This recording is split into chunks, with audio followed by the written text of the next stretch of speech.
High বন্ধুরা, আমি রূপসা। আজকে আমরা দেখে নেবো আমাদের নেক্সট এফেক্ট। তো আমরা আজকে দেখবো সেটা হচ্ছে গ্লিচ এফেক্ট কিভাবে আমরা আমাদের ইমেজে পুট করতে পারি বা অ্যাপ্লাই করতে পারি সেটাই দেখে নেবো। তো তার জন্য আমি একটা যে কোনো সাইজের পেজ ক্রিয়েট করে নিয়েছি। তো এই পেজটা ক্রিয়েট করার পর আমি এখানে একটা পিকচার এনেছি। তো আমি এখানে আরও পিকচার এনে আপনাদেরকে দেখাচ্ছি, তো যেগুলোর ওপরে আমি গ্লিচ এফেক্টটা অ্যাপ্লাই করতে চলেছি। ওকে, এগুলোর আমি ডুপ্লিকেটও বানিয়ে নিচ্ছি।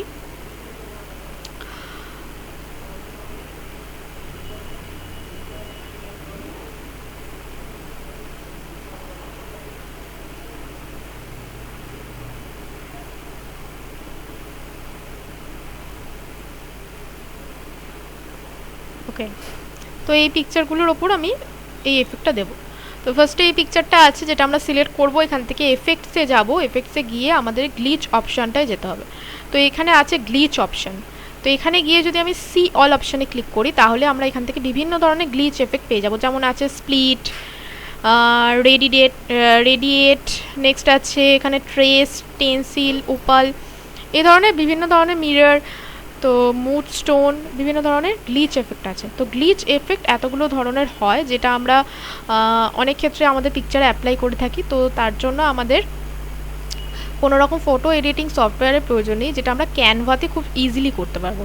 তো ক্যানভাতে যখন আমরা করব জিনিসটা, তো তখন আমরা কি করে করব, তো কোনো একটা পিকচার সিলেক্ট করার পর আমরা সেটাকে এখান থেকে যে অপশানগুলো আছে সেখানে আমি অ্যাপ্লাই করব। তো ফার্স্টে এখন এখানে যে অপশানটা আছে সেটা স্প্লিট। তো এখানে আমি এখানে অ্যাপ্লাই করে দেখাচ্ছি জিনিসটা কীরকম হবে। তো আমি স্প্লিট এফেক্টটা অ্যাপ্লাই করলাম, দেখুন এই জিনিসটা এইরকম টাইপের এসেছে। তো খুব সুন্দর একটা এফেক্ট, যেটা আমরা অনেক সময় ফটো এডিটিং সফটওয়্যারে পেয়ে থাকি, কিন্তু আমরা এখন ক্যানভাতে এটা পাচ্ছি। তো এটা নতুন ফিচার্স যেটা আপনারা অবশ্যই কিন্তু ট্রাই করতে পারবেন। নেক্সট আমি এটা এখান থেকে পরের একটা, এখানে যেমন আছে মুড স্টোন, এই অপশানটায় আমি অ্যাপ্লাই করলাম। তো এটা ঠিক এইরকম টাইপের আছে। নেক্সট এই পিকচারটার ওপরে আমি অন্য কিছু একটা অ্যাপ্লাই করছি।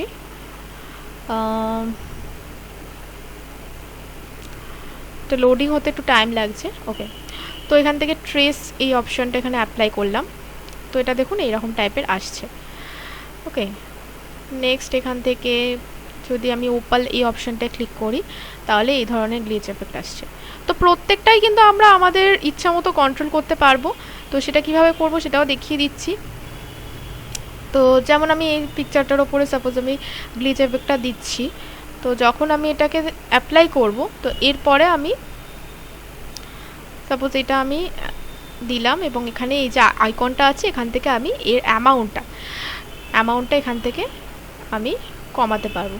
দেখুন এখানে পিকচারটার ওপর দেখুন জিনিসটা কিন্তু অনেকটা এইভাবে আমরা অ্যামাউন্টটা কমিয়ে দিচ্ছি। এছাড়া অ্যাঙ্গেল চেঞ্জ করতে পারি। আমি যদি মনে করি অ্যাঙ্গেলটা এভাবে চেঞ্জ করব তাহলে অ্যাঙ্গেল চেঞ্জ করতে পারি। ওকে, তো এই ধরনের জিনিসগুলো আমরা এখান থেকে এডিটিং করতে পারবো। এই ধরনের জিনিসগুলো এগুলো কন্ট্রোল করা যাবে, আপনাদের ইচ্ছা মতো আপনারা এটা করতে পারবেন।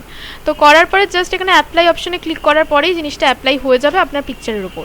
তো এটাই হচ্ছে গ্লিচ এফেক্ট, যেটা আমরা ক্যানভাতে খুব সহজে করতে পারবো। আজকের ভিডিও আমার এটা নিয়েই ছিল। যদি ভিডিওটা ভালো লেগে থাকে অবশ্যই লাইক, কমেন্ট, শেয়ার করতে ভুলবেন না। Thank you.